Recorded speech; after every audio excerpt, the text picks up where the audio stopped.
Okay. I'm not signing nothing. Okay. I've been through the system, buddy. I know how it you works. have. I know you have. You're Jeff. not my friend. Yes, All you- you're trying to get is some stupid ass confession, and you're not gonna get one. On a seemingly regular evening in 2011, alarm bells began to sound itself in a local 7-Eleven. Reports of an armed robbery began flooding into the local police department. But upon arrival at the scene, the suspect was nowhere to be found. After expanding the search, that's when it's assumed police heard commotion in a house nearby, and without any other leads, they stormed in, discovering a known heroin addict sitting inside with a gun. Without any other evidence, they arrested the man and brought him to be interviewed. This so-called addict was Jeff Pearson, the man who committed the robbery. And the following goes down in history as one of the only times a man single-handedly beat the cops at their own game. All that while experiencing horrific heroin withdrawals. This is what happens when the suspect outsmarts the cop. The next 24 hours were captured on police cameras within the interview room, but conversely to most footage similar to this, it was originally uploaded to the suspect's own YouTube channel on the 25th of September 2011. This is the first sign of what makes Jeff a cult figure and a legend within the interrogation community. Jeff was held in police custody for almost an entire day, but all of the footage from the 3 interrogation sessions held barely 15 minutes. Given that robbery and arrest took place within the state of Georgia, the usual minimum sentence would be around 10 years imprisonment, ranging up to a maximum of life without parole. But it would transpire that Jeff wouldn't end up doing a minute of this time. And instead of serving multiple decades behind bars, he spent a day being served drinks and candy while delivering a masterclass in what to do while in police custody. The following footage shows us in stunning detail what methods the cops will try on you, and how to dodge them like an absolute pro. The footage starts with Jeff handcuffed in a small, windowless room dressed in prison scrubs. It's clear he's already been processed and spent some time in a cell, likely while the cops spent some time gathering the evidence and prepared to question him. Am I under arrest? For now.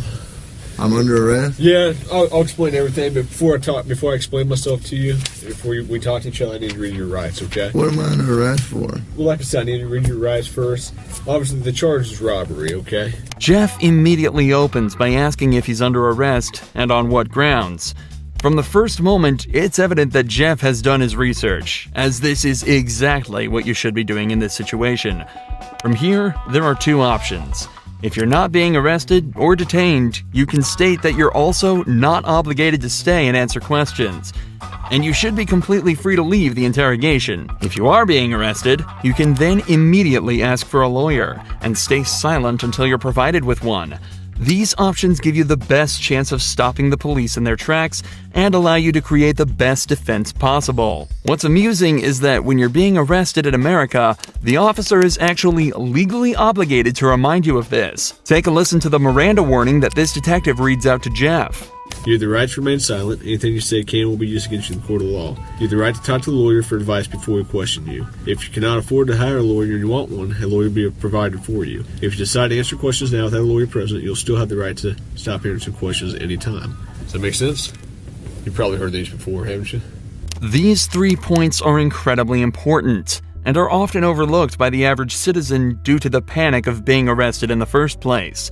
Alongside this, because of how much we hear these lines in media such as police shows and movies, most people completely glaze over it when they're being read these rights, and fail to take into account that they're actually being provided with useful information that allows you to stay safe and protected while in police custody. What this detective didn't mention, though, is that if you ask for a lawyer while under arrest, they are not allowed to continue questioning, and you have a complete, unquestionable right to refuse to answer any questions they may ask until you're provided with an attorney. The detective also ends the rights with a snide remark about Jeff's past, meant to subconsciously remind him that he is a previously convicted criminal. Do you understand your rights? Do you understand your rights, Jeff? Yes or no? You understand?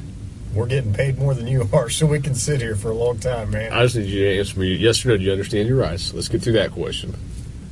Do you understand what I read you? Do you comprehend what I read you? Jeff has been explicitly told he has the right to remain silent, so that's exactly what he's deciding to do. Right here, the leading detective leans back in his chair. This was meant to show that he's unconcerned with Jeff's silence, and that he can stay there as long as necessary. But body language like this usually indicates some form of unrest. It's clear that the detective knows that this is gonna be a tricky few hours for them. If you got something that says you didn't do this robbery, this is your chance to talk to us. Okay, good cop. No, usually I'm the prick. You look like the prick. I am. If it's dominance we're talking about, Jeff just took everything the cops had and dumped it in that garbage can. I'm not asking if you want to talk to me at this point. I just wanted to understand what I read to you. That's all my under arrest. Yes, you're under arrest. Get me back to the cell. I don't talk to you motherfuckers. Okay, fair enough. In this first round of interrogation, Jeff exhibited exactly the correct behavior given his current circumstances. He knows the cops have nothing on him. They wouldn't be there talking to him in the first place if they did, so he stays silent. And so it's off back to his cell he goes. But 2 hours later, he's brought back to the same room for round 2. You wanted a Coke? Yeah. You gonna be able to pop it open, or you need me to? I need methadone. You need methadone?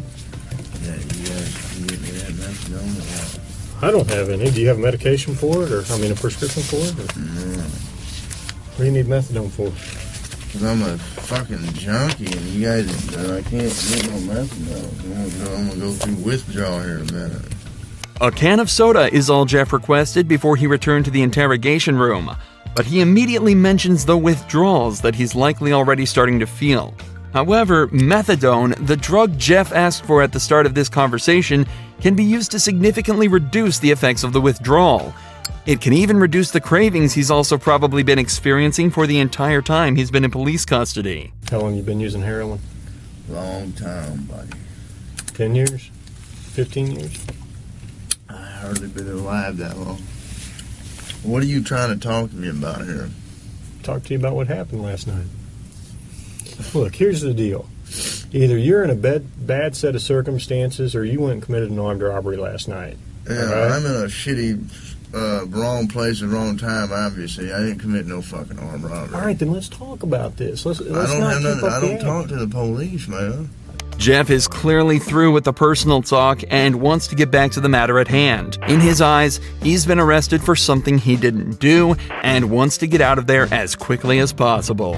Okay. I've been through the system, buddy. I know how I know it you works. have. I know you have, You're Jeff. not my friend. I'm not your friend. You're trying to fucking get me. Or you're No, trying I'm not trying to get all you. you're trying to get is some fucking stupid ass fucking confession, and you're not gonna get one. Jeff, I'm not going to get a confession out of you for nothing. Exactly, because I And didn't I'm do not nothing. trying to get a confession out of you. Okay, I'm gonna tell you, I didn't commit no armed robbery, and y'all ain't got no fucking evidence saying I did. Let me go. All you did is find me sitting in my buddy's house because my fucking buddy's dog's going ape shit. I go outside, there are cops everywhere, and they spotlight me. They say, "Come here." I say, "What's up?" They search me. They ain't find Hang on. nothing. What's Let up? me read this. No. Yes. Because I'm not gonna sign it. You don't have to sign it. But let me read it for you. Okay? I'm not signing nothing. You don't have to sign it. The irony of this cop saying he's not trying to get Jeff while he has him handcuffed in an interrogation room questioning him is very amusing.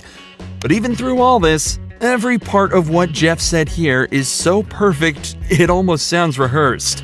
It's an incredible display of personal legal defense, and is even more impressive when you layer it with the fact that Jeff is almost definitely starting to experience withdrawals. I also want to highlight the point Jeff made about how cops are simply trying to force a confession out of him. One of the main techniques used in these interrogations is the Reid technique, developed by a former cop and psychologist in the 1960s after he extracted a confession from a man accused of murdering his own wife. The technique consists of 9 steps, beginning with a polite discussion about why the suspect is being accused of the crime, followed by using certain body language and actions within the interrogation as a display of guilt. The method ends with offering the suspect 2 alternative statements they can agree with, one of which is slightly more acceptable than the other, but whichever is chosen admits guilt and is counted as a confession. This method forces the suspect into a corner and is exceedingly good at extracting false confessions from innocent suspects. In fact, the original case that technique was formed around fell apart after discovering that the man, in fact, did not kill his wife and was tricked into giving a false confession. Absolutely next level gaslighting. Tell me what happened last night. Plain and simple. Your side of the story. I'm not talking to you. I'm a lawyer. All right. This is what I don't understand. I know, but this is what I don't understand, Jeff. You were sitting there talking just like you were ready to sit here and tell me what happened last night, and then all of a sudden I read that to you, and you screw it, I ain't talking to you. I want a lawyer. I don't understand that. What changed? Because I told you what. I already told you what happened. You didn't. How didn't I?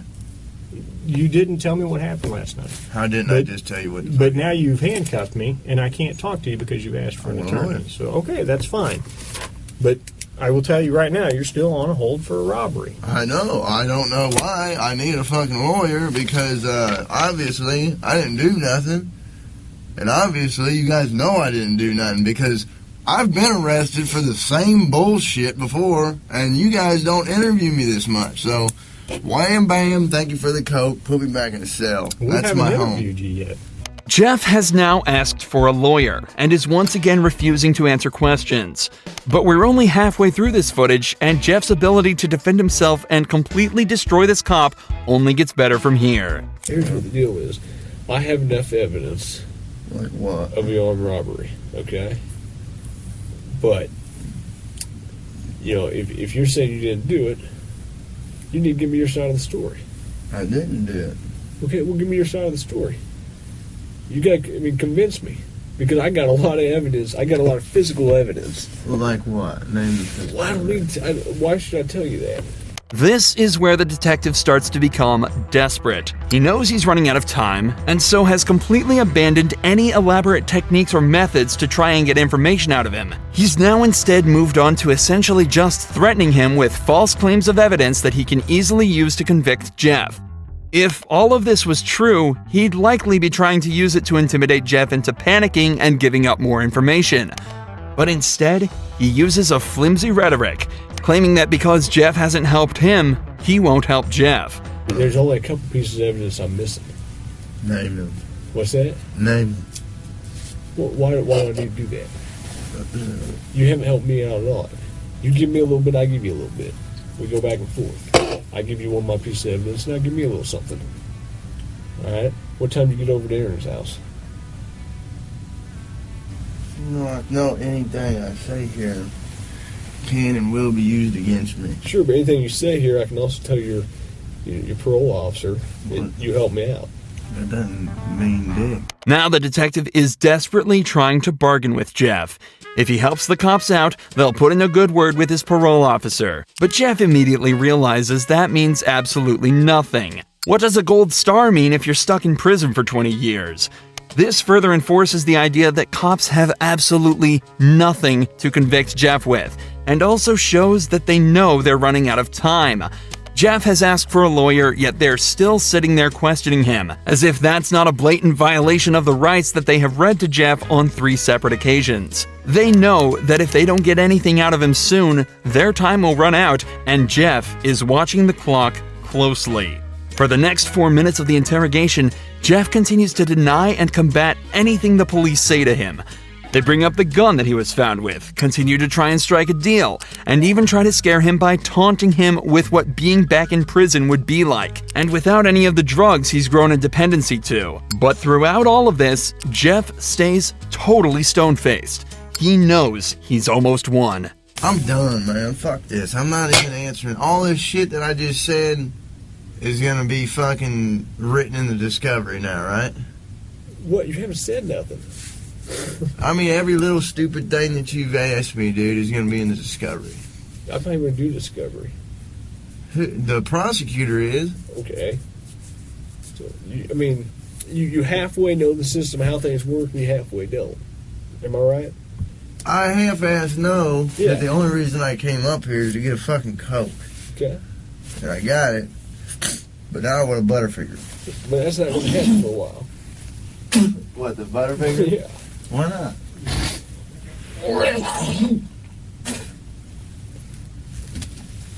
I need to go to the hospital. I'm coughing up blood. Okay. Let's go to the hospital. For the last few hours, the police have been questioning a man who is clearly in pain, denying him access to the legal prescription drug that would help him deal with his issues, and questioning him repeatedly on a crime for which they have no evidence for. All the while, Jeff dealt with this as casually as possible, asking for sodas and chocolate bars. Jeff knew misspeaking at any point could lead him down a slippery slope, so he exerted his rights in the perfect way, and 12 hours later, it's recorded that he was released from custody and sent on his merry way. It's also reported that from here, Jeff began to turn his life around. He's off heroin and now spends his time uploading to the same YouTube channel the footage from this video was uploaded to. He makes music and even gives extra tips on how to avoid the police's tricks.